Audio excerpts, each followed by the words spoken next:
Hi, community. Welcome back to another episode of Learn English Paper Piecing with me. I am Hunter Hill, also going by the Wondering Quilter because we do wonder here. We are curious, we are learning, and we are figuring things out as we go and generally exploring the artistic practice. So in today's video, I want to show you how I glue up some of my pieces after they've been cut. And I'm working on coming up with a couple of tutorials on how to cut your own pieces if you don't buy them. But if you've already bought any pieces like paper pieces or things like this and you're ready for this stage, this is the video for you. Also, just wanted to give a quick shout and say if you're really interested in this series and would like to have more bite-sized videos, please feel free to follow along on my Instagram. I've linked that down in the description below. So I would really love it if you guys gave me a follow. So without further ado, let's get into it. So today we're going to look at how I glue up my three pieces. So let's remember that I am using Jody Godfrey's glass beads template here. So if you are interested in doing this template, please feel free to go back to my first video where I kind of go over an overview of everything. But just to reiterate here, I do use slightly larger pieces than Jody Godfrey's original template. So if you see here the comparison, the pink piece is actually the size of piece that you would normally get with her template, and I have enlarged it. I'm working on getting a printable PDF for all of you if you are very interested in doing the size that I'm working with. And I also want to include how large I'm using for my fabrics as well, because it's a different size, obviously, than my paper. So I'm working on getting those up for you. So a couple of different projects. But for today, we're going to look at how to glue pieces. Now, there's two different ways to do this. And this is your first step, is you can either glue your pieces, or if you don't like glue, you can sew your pieces, which is a slightly different method. I prefer to glue my pieces. I think it's a little bit more forgiving and it's a bit more tight in terms of the shape that you get as a final outcome. So here I've more or less ironed these pieces. Some of them still have a little bit of wrinkles in them. It's kind of what happens as you work on. So I have my three different parts here. I'm using Scotch glue. I'm not sponsored by anything. And I did forget to mention in my first video, I do live in China. So if you see anything that has a bunch of like Chinese characters on it or whatever, it's just simply because of where I live. So I like the Scotch brand, and I'm using generally just a basic glue stick that you can use for anything really. There are types of glue sticks where are meant for quilting, and they're a lot more narrow. So it's easy to go on the edge. This works fine with me. They were pretty cheap here. Do what works for you. So first I'm going to start with this. Let me move these pieces out of the way. I'm going to start with this diamond piece. So this is the center of the glass bead. And you're going to make sure that you have the back of your fabric here. So one thing, I'm using a pretty light fabric as my center, and sometimes depending on how the light is, I like to just go ahead and give it a fold over, and you can see, let me zoom that in, that there's a bit of contrast there. So this is for sure the back of my fabric. Okay, so this is what I want to put my paper in. And what's really important is that you line up your corners as best as possible and try to get your paper as close to the center as possible.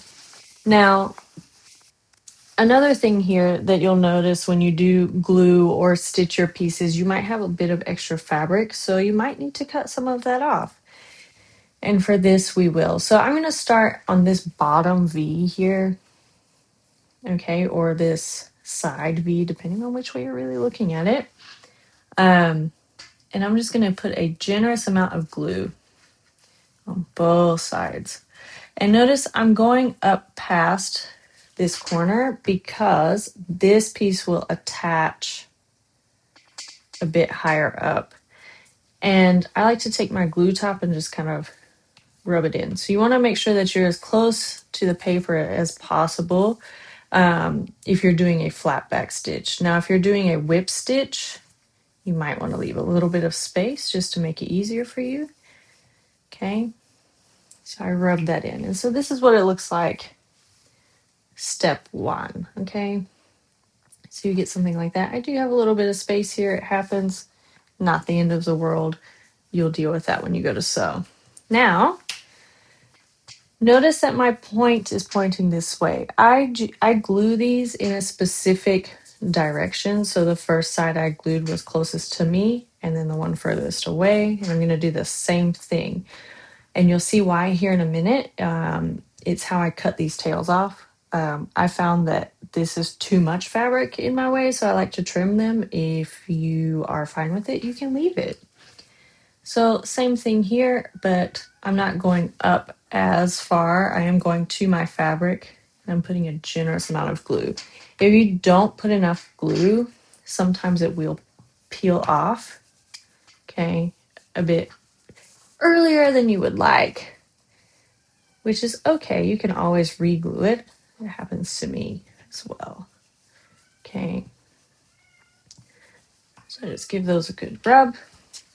And now I have a finished glued center diamond piece. Now the next step that I'll do with these, because I don't really enjoy these tails, and this is the reason why I glue, it's a lot easier for me to flip it over on its face, take some scissors, and and trim that in a really nice way.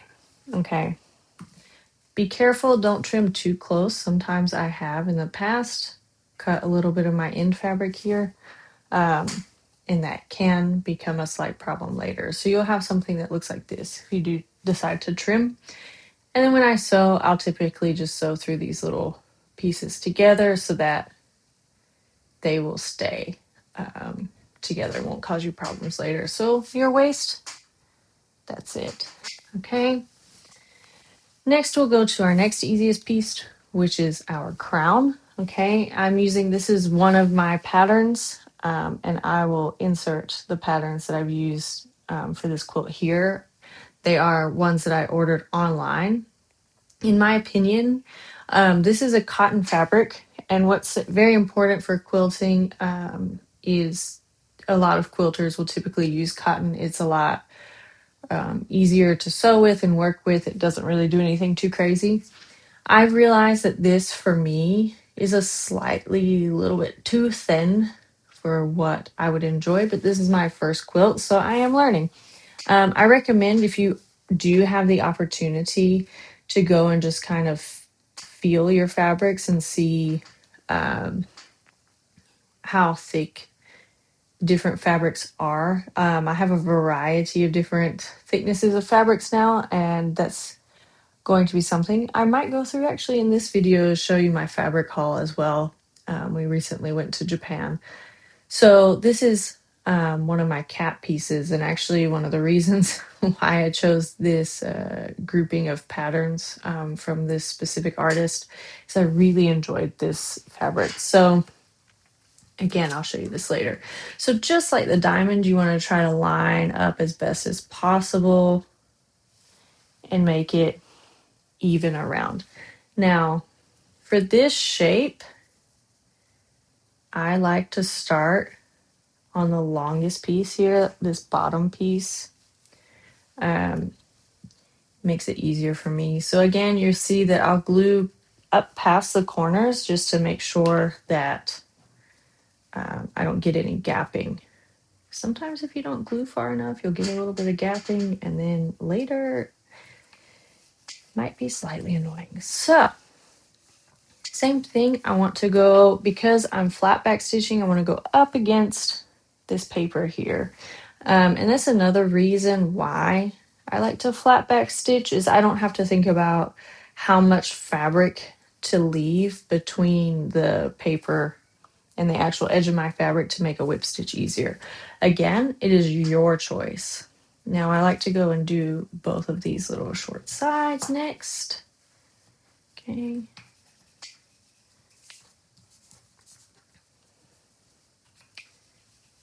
A little bit. Now you might want to work a little faster than I am, just so your glue doesn't dry out. And then I'll do the top of this crown here. Oops. Okay. Now this is the way I like to fold. I found that it works best for me when I sew. So it will look like that when you're finished. Okay, then that's the top. All right. And for this glass bead, you'll do only one of these. You'll end up having 4 of these, and I can show you a finished set when I finish this quick tutorial here. Now the last piece I have is my kite. This kite fabric I've used is the same as the center diamond, so they do match. Once again, if you didn't tune into my first video, I did laser cut these. So the size was an experiment. And these 2 sizes I actually realized are perfect. This size, and you'll notice why in a moment, I feel is way too small. So hence the work on my PDF for you guys if you want to use this size or want help with measuring how big your fabric needs to be in relation to your paper. This was a guess. I got 2 out of 3 correct, so I'd say that was pretty good for my first time. So once again, you're going to want to line this up right as close to the middle as possible. Now, similar with the diamond, I like to do this bottom V first. Okay. I'm going to put, and then fold. So you can see these edges are a lot smaller than the other pieces. So I'm still experimenting with size on this one. For now, since I've already cut all of my fabric in my paper, we will have to work with what we've got. And then I'll do the top 2 sections here. So this one's pretty quick.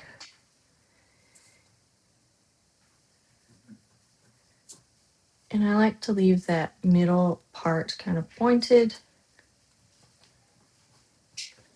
just so then I get as much glued down as possible.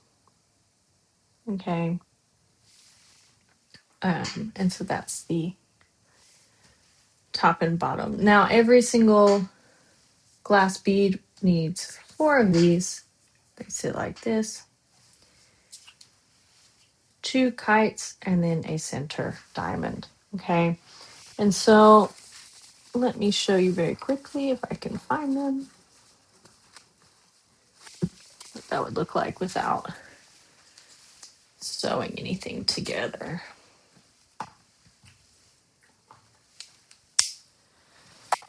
Okay. So these I've already glued up quite a while ago.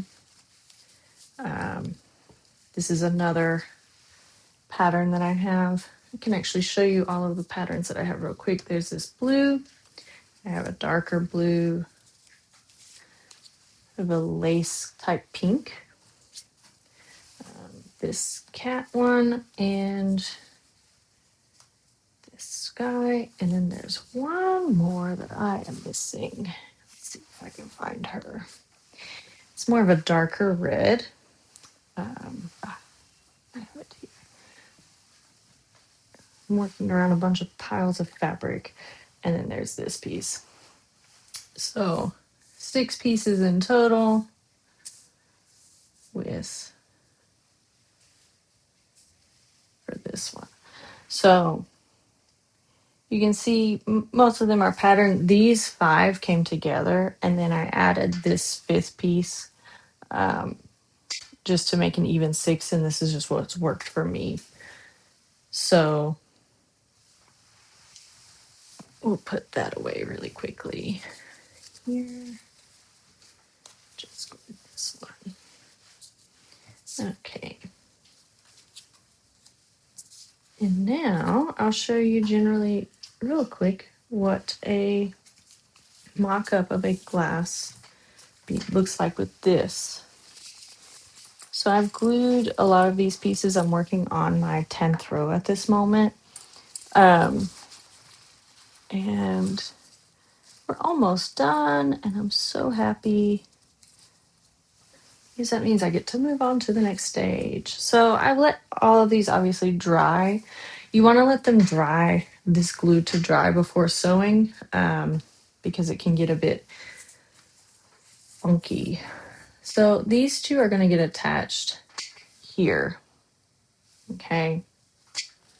And I'll go through how I put together a glass bead in a slower tutorial video where I'm actually sewing things. So then you guys can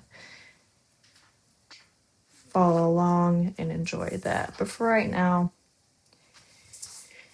this is loosely, slide that up, loosely what it would look like. Obviously, they're not sewn together, so you get a little bit of gapping, but that's okay. Right, so that's one block. And if you follow Jody's blog, again, those blocks are a lot smaller. And the quilt itself is a lot smaller as it's meant to be like a sample quilt or a wall hanging piece.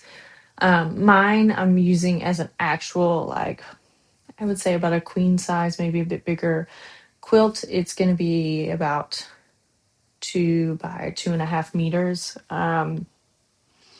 So it's about 6 by maybe 7.5 feet, something like that for all of you people with the standard measurements. So this is, again, while I've done this bigger, I liked the bigger size. It was easier to work with for what I wanted. Let me just quickly take this apart. And one thing I do when I glue is I'll go ahead and let me see if I can find it. I'll mark I don't know if you can see that.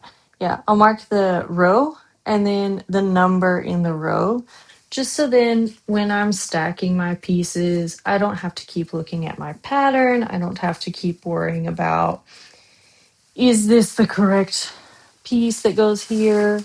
This is something I've recently started to do, and I've realized it's made things a lot faster for my quilting. And also because my pattern I have printed on a piece of paper. So let me show you. This is kind of sideways here. So my last video, I'm sure you saw this mocked up digitally. I printed it out so I could take it with me. And originally I was going to do an 18 by 18 block quilt, which doesn't seem like a lot, but it was a lot. And you can see that was about the original size. And I did the width up until row 6, this row here. And I decided that was a bit too much. So I've cut off this section of 4. And what was really nice about that is since I had already sewn all of these on, because I do make a row of blocks and then I go ahead and sew them into a row and then attach them to the quilt. And I'll show you guys the quilt later and what it looks like at this point when I finish the 10th row.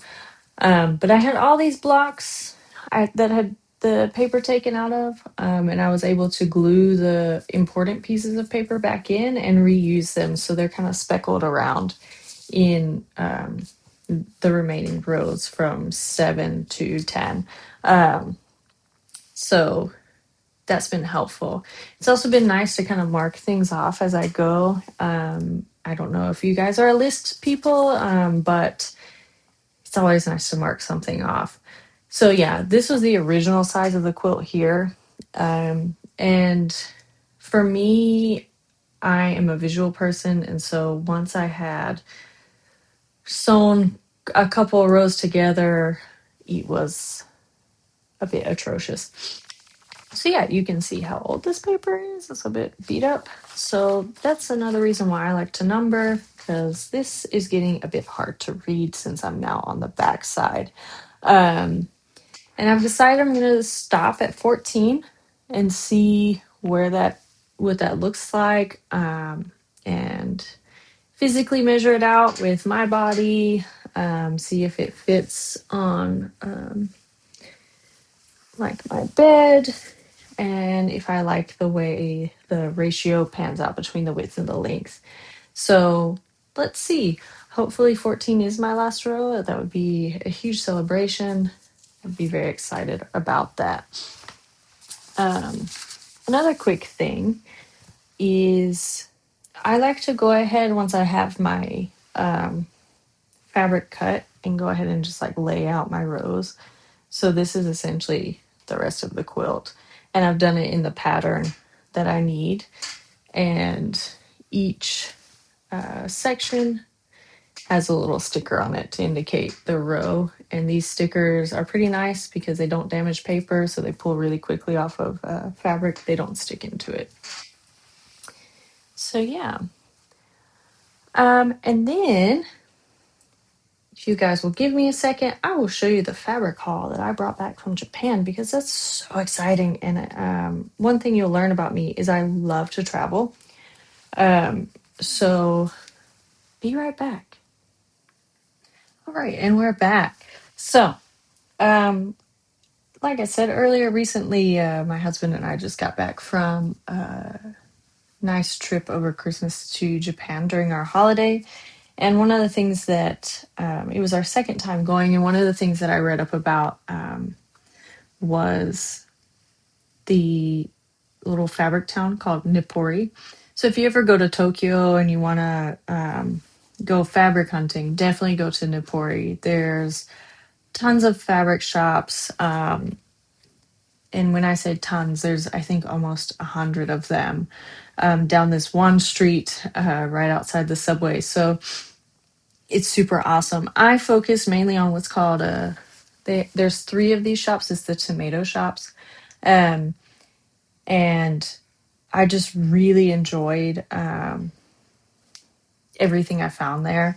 And so it became my main shop. It was super easy to navigate. Some of the stuff was written in English in terms of like what the fabric was composed of. So it was really easy to find whether or not if it was cotton, polyester, or blend. So some of these I got were a little bit of a blend, but they're mostly cotton based. And so I'll show you first the main 3 fabrics that I'm going to use for the rest of my quilt. So this is going to be my edge piece, right? It's this nice kind of purplish red color. On camera it's a little bit brighter, but it's more of a purple wine color. So this is going to be the edge of my quilt. Let me put this off to the side. And then I have 2 pieces for my back, because I'm going to do kind of a diagonal square like this. So these 2 pieces match. They're just slightly different colors. Obviously, I love cats, and I thought this was super cute. And then this is the twin that will match up with it, with that diagonal. Now, these are a little bit more rough than the top piece, but I think with some washing, they'll soften up a little bit. And these are a bit thicker too, so that is what I liked about them. Um, and then I picked up just a variety of stuff that I thought was fun and interesting. So I have this nice kind of more typical Japanese style. This is a dark navy blue, not a black. And then here we have this fun kind of floral print. This is a black on with a pink. Some more cats. I have a black and gray cat pattern. And then I have a matching one that is a blue and white. What I'm going to do with these, I'm not sure yet, but we'll see. I have another cute cat pattern one here. This one actually reminds me of my cat, but he's orange. One of my cats. Then I have this nice floral pattern. Some of these match in color and tone, so they might go together. Let's see. And then the last big piece that I got off of a roll was this kind of fun squiggly type pattern. I thought it was really interesting. So all of these I got a meter of, and then the first three I showed you, I got 3 meters of. So I'll have a lot of extra from that, I realize, but just to play it safe, let me put these back in my box. And then I got a bunch of various sizes of what people would call like fat quarter bundles. This is not all of them came in a bundle. Some of them are slightly bigger, slightly smaller, but they're all around the same size. These came as a bundle, so these were really super cute. And again, these are all cotton. And I like the way they feel. I like how their texture. I like the thickness of them. And I think it'll be really interesting to play with all of these patterns and colors. So these came in one bundle. And then these I picked up individually. So some of them I got 2 pieces of, some of them just one. Because some of them I was a little bit more interested in and had a bit more vision. So let's see. So this guy, nice purple. This one's really nice. It's a black and white floral pattern. More blue. Let's save these for the end. This one I only picked up one because I wasn't really sure what to do with it, but it was really fun. So maybe I'll like it and I'll pick up more of it. So there's that one. It looks like a watercolor palette. Then I got this one's really nice. It's called Sea Glass Summer. I really love these colors and this layout. I actually got 2 of those. One of them's in like a yellow.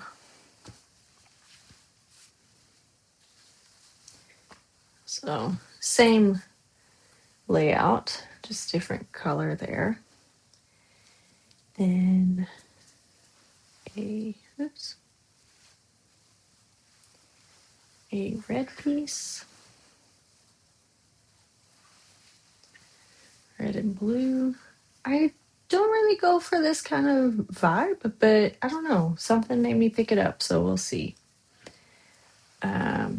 I got this guy. I really love this one. I also really love this next one. It's called The Spirit to Create. Really fun. Little octopus and birds everywhere. This one kind of reminded me of your traditional like kitchen towel type deal. I don't know. And then I also got this one, and I really love this one too. So much fun. And then I just picked up a bunch of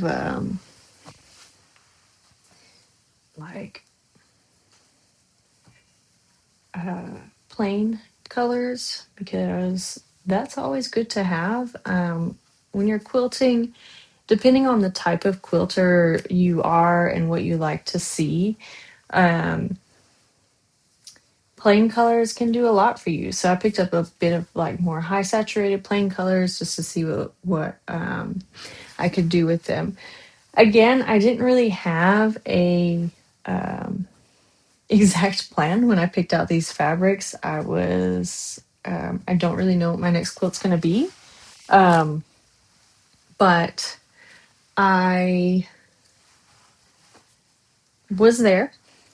So wait in Rome, I guess. Hey, and all these fabrics that I bought, I think in total for this entire haul, it was about $200, maybe something like that.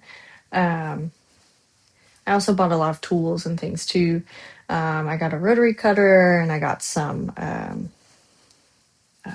like clover clips, an acrylic quilting measuring ruler, which is going to be super helpful later, and some things to mark on fabric. And I picked up some thread. And my thread, I've made it to be contrasting to the colors of my quilt so that it's really easy to see. And I thought that that was interesting. Let me switch out of this. So yeah, I thought that that contrasting color thread would be super interesting for how my quilt looked. I actually brought a sample of all of my fabrics with me so that I could compare with different threads and backing pieces, because I knew that I wanted to buy my backing pieces in Japan. The problem that I have at the moment in China is finding a place where I can easily go and access fabric in that way. There is a huge fabric market here, but it's a bit, it's very commercial. So if you're really into business and that kind of thing, they won't cut the fabric on hand. They'll give you samples and give you a contact, and you tell them how much you want of the specific type. So it's not quite how I wanted to shop for fabric. So I'm still looking for something like that. If any of you live in China, I live in the south in Guangzhou. If anybody knows any great streets that I could visit, I would absolutely love it. I think that would be great. So this is my main spiel for the day, is how to glue your pieces, what that looks like, and just going over my fabric haul. So I really hope that you enjoyed it. I encourage you to stay curious, keep learning, and keep being willing to make mistakes. That's how we learn our best, and that's how we do art. Until next time, give me a follow, give me a like, give me a comment. See you next week.